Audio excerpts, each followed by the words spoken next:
Assalamualaikum warahmatullahi wabarakatuh. Perkenalkan, nama saya Nabila Jusita Ayu dengan NIM 3101421076 dari Prodi Pendidikan Sejarah 6B. Pada kesempatan kali ini saya akan membawakan materi mengenai konsep negara, unsur kekuatan nasional, dan pola hubungan internasional. Nah, dari teman-teman, apakah kalian sudah mengetahui apa itu negara?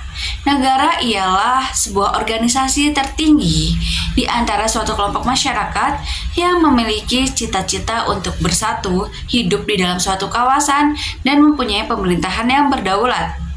Ciri dari suatu negara berdaulat adalah memiliki rakyat, wilayah, pemerintahan yang berdaulat.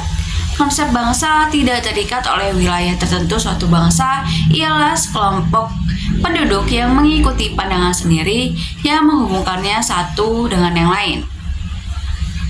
Negara-negara bangsa ialah suatu teritorial negara dengan penduduk yang menyatakan sebagai suatu bangsa. Batas wilayahnya dikuasai dengan kedaulatan yang membedakan antara bangsa yang terdapat dewasa ini dengan bentuk negara bangsa di masa lampau. Pada konvensi di PAN, Amerika, di Montevideo pada tahun 1933 menghasilkan rumusan yang serupa tentang unsur-unsur negara, yaitu dengan adanya penduduk yang tetap, wilayah tertentu, dan pemerintahan serta kemampuan mengadakan hubungan dengan negara lain. Konsep-konsep negara bangsa merupakan titik awal yang berguna. Menurut kata benda majemuk, negara bangsa memiliki dua komponen yang penting. Yang satu adalah suatu bangsa biasanya diartikan sebagai sekelompok orang yang mempunyai wilayah dan pemerintahan. Nah, yang kedua itu negara mewakili aspek fisik dan politik suatu negara. Kedaulatan mengacu pada kemampuan suatu negara untuk mengatur rakyat dan politiknya di dalam wilayahnya. Selama negara berdaulat, ia bebas menjalankan kendalinya kepada rakyatnya tanpa campur tangan yang tidak perlu dari negara asing. Seperti negara lain, contohnya, bangsa mewakili aspek kemanusiaan atau kebangsaan suatu bangsa. Hal ini menunjukkan bahwa masyarakat yang tinggal di dalam negara mempunyai jasa atau rasa kekhususan yang sama sebagai suatu bangsa. Kekhasan ini dapat dilihat dalam bahasa, agama, etnis, atau pengertian yang lebih umum dan tidak berbentuk bahwa tanda kutip kita adalah satu bangsa. Negara bangsa modern bermula pada abad ke-17. Perjanjian Westphalia yang ditandatangani pada tahun 1648 secara resmi mengakhiri perang 30 tahun di Eropa. Konflik berdarah tersebut secara umum dipandang sebagai katalis untuk mengkonsolidasikan apa yang kita anggap sebagai negara di Eropa. Oleh karena itu, kita sering melihat rujukan pada sistem negara atau negara-negara Westphalia, meskipun negara bangsa telah terbentuk sebelum dan selama perang 30 tahun. Tulisan singkat sejarah telah memberikan kita tanggal lahirnya konsep tersebut pada tahun 1648. Terdapat 4 unsur negara, yaitu rakyat, wilayah, pemerintah, dan kemampuan untuk mendapat pengakuan oleh negara lain. Ada 2 macam pengakuan suatu negara. Yang pertama yaitu pengakuan secara de facto, dan yang kedua pengakuan secara de jure. Pengakuan secara de facto ialah pengakuan atas fakta adanya negara. Kemudian pengakuan de jure merupakan pengakuan akan sahnya suatu negara atas dasar perimbangan yuridis. Menurut hukum,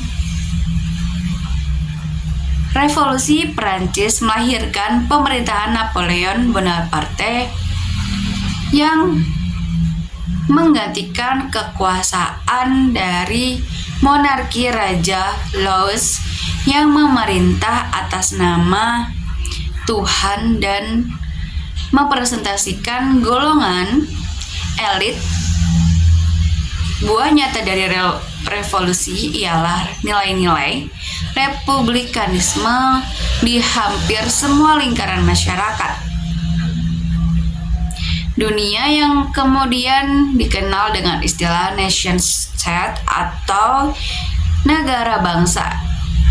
Istilah dari negara bangsa berarti menyejajarkan antara istilah negara state dengan bangsa nation,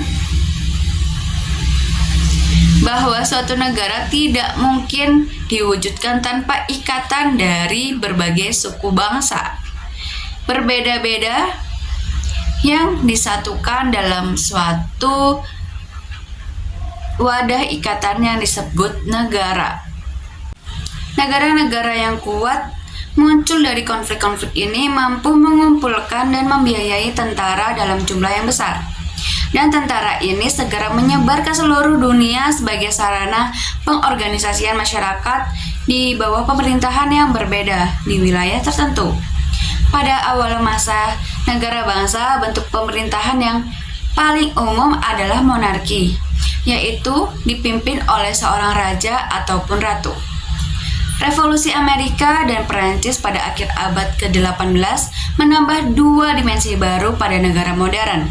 Yang pertama adalah nasionalisme, seperti yang terlihat khususnya dalam Perang Napoleon, di mana banyak orang dimobilisasi untuk berperang demi negara. Perang tidak lagi terbatas pada sekelompok kecil pejuang elit. Seluruh negara mobilisasi dan mengorbankan perang melawan satu sama lain. Dimensi kedua adalah kedaulatan rakyat. Gagasan bahwa rakyat tidak lagi sekedar subjek yang harus diperintah. Terdapat unsur-unsur kekuatan nasional, yaitu rakyat sebagai sumber daya manusia, pemerintah, wilayah, dan sumber daya alam. Konsep diplomasi dan organisasi internasional. Diplomasi adalah seni dan praktek bernegosiasi oleh seseorang yang disebut dengan diplomat, yang biasanya mewakili sebuah negara atau organisasi.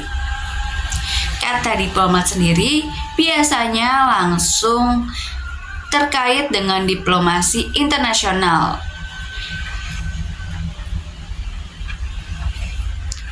yang biasanya juga mengurus berbagai hal seperti budaya, ekonomi, dan perdagangan. Organisasi internasional adalah badan atau lembaga yang dibentuk oleh negara atau komunitas lembaga internasional lainnya dengan tujuan untuk memfasilitasi kerjasama di berbagai bidang seperti politik, ekonomi, lingkungan hidup, dan kesehatan, serta banyak lainnya. Organisasi internasional ini dapat juga berperan dalam mendorong perdamaian, keamanan, pembangunan, dan menegakkan hukum.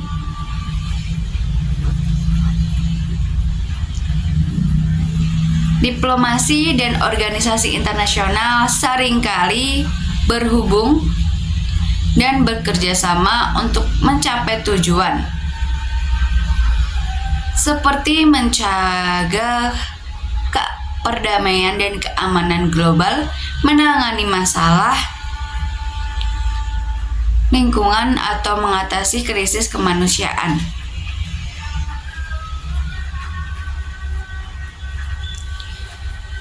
Negara-negara anggota organisasi internasional seringkali menggunakan diplomasi untuk mempengaruhi keputusan atau kebijakan organisasi.